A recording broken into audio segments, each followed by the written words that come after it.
Шайтан бізге ашуыңды сыртқа шығар, ішіңе сақтама, бұл денсаулыққа зиян. Егер ашуыңды ішіңе қалдырсаң, бұл сен үшін у болады, оның саған зияны тиеді, деген ой салады. Осындай ойға не деуге болады? Ибн Аббастан жеткізген хадис жинағында: وما من جرعة أحب إلى الله من جرعة غيظ يكظمها عبد لله وما كظمها لله إلا ملأ جوفه إيمانا. الله أكبر.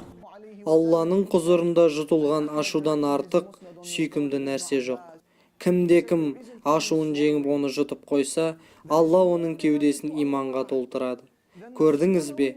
Алла назарында ішілген су емес, желінген ас емес, жұтылған ашу сүйкімді. Ашуды жұту сені уландырады деген шайтанға пайғамбарымыз саллаллаху алейхи уассалам керісінше ашуыңды жеңіп, ішіңе жұтсаң, Алла кеудеңді иманға толтырады деген.